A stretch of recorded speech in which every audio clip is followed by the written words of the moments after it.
Rome did not fall in a day, but for 500 years the men who ruled it could kill with a single word. They were worshipped as living gods and murdered like dogs. Some were brilliant, some were monsters, and a few were both. This is the dark history of the Roman emperors.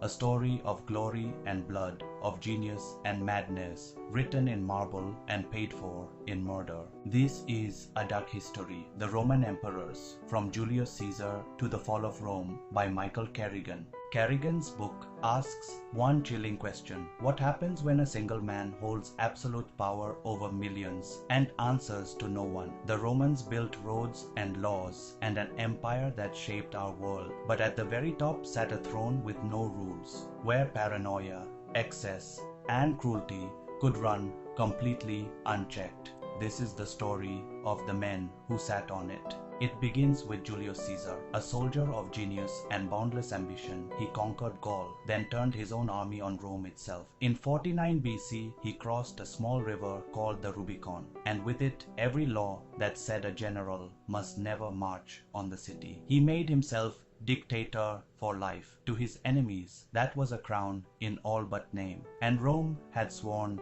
never again to kneel before a king. So, on the 15th of March, they surrounded him in the Senate and stabbed him 23 times. The Republic died with him. Out of that bloodshed rose his heir, Octavian. After years of civil war, he crushed every rival and became Augustus, the first Roman emperor. He was patient, careful, and utterly ruthless. He kept the Senate, the titles, the comforting old forms of the Republic. Evo the Selvet got glad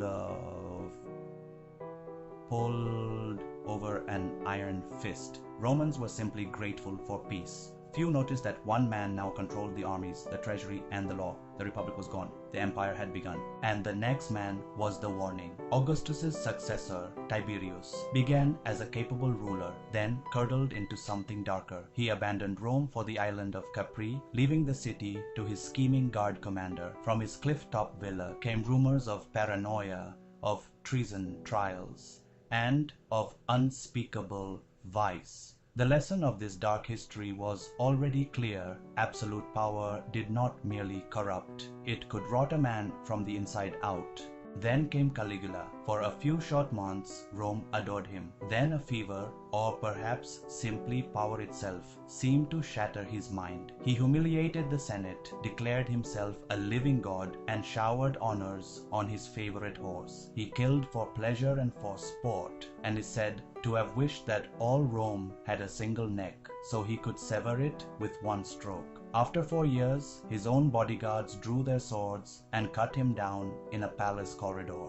But the name that has echoed loudest through history is Nero. He murdered his own mother to secure his throne. He fancied himself a great artist, forcing senators to sit for hours through his performances. And when a colossal fire devoured Rome in 64 AD, the rumor spread that the emperor had stood and watched it burn. To deflect the blame, he turned the city's Christians into human torches. In the end, abandoned by everyone, he took his own life, crying, they say, "What an artist dies in me." Nero's death tore away the mask and revealed the empire's darkest secret. An emperor could be made anywhere. There were soldiers willing to fight for him. In a single year, 4 men seized the throne in a storm of civil war, and 3 of them died for it. The message was brutal and permanent. Power in Rome did not belong to the worthy or the wise. It belonged to whoever held the sword. And yet, here is the paradox at the heart of the book. The very same system could also produce greatness. Under emperors like Trajan and Hadrian, Rome swelled to its greatest size, stretching from the reign of Britain to the Persian Gulf.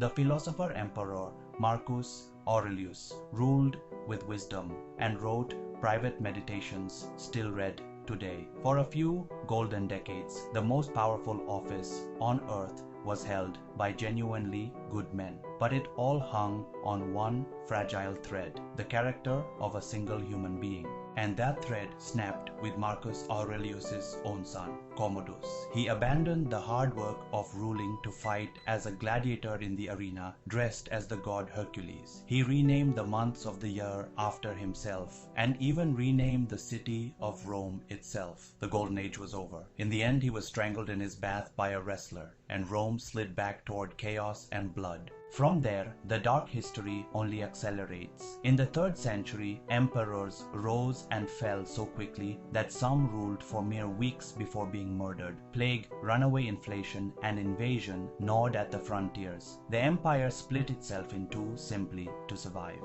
And then the unthinkable. In 410 AD, a barbarian army poured through the gates and sacked Rome itself, the eternal city, untouched for 800 years. By 476, the last emperor in the West, little more than a boy, was quietly pushed aside. The empire of the Caesars was finished. What Kerrigan's Dark History leaves you with is not just a parade of monsters. It is a warning that has never gone out of date. Give one person total power with no one able to tell them no, and you are gambling everything on their character. Rome rolled those dice for 5 long centuries. Sometimes it won, far too often it lost, and the ruins still stand to remind us. Thanks for watching, and if you enjoyed this, don't forget to subscribe.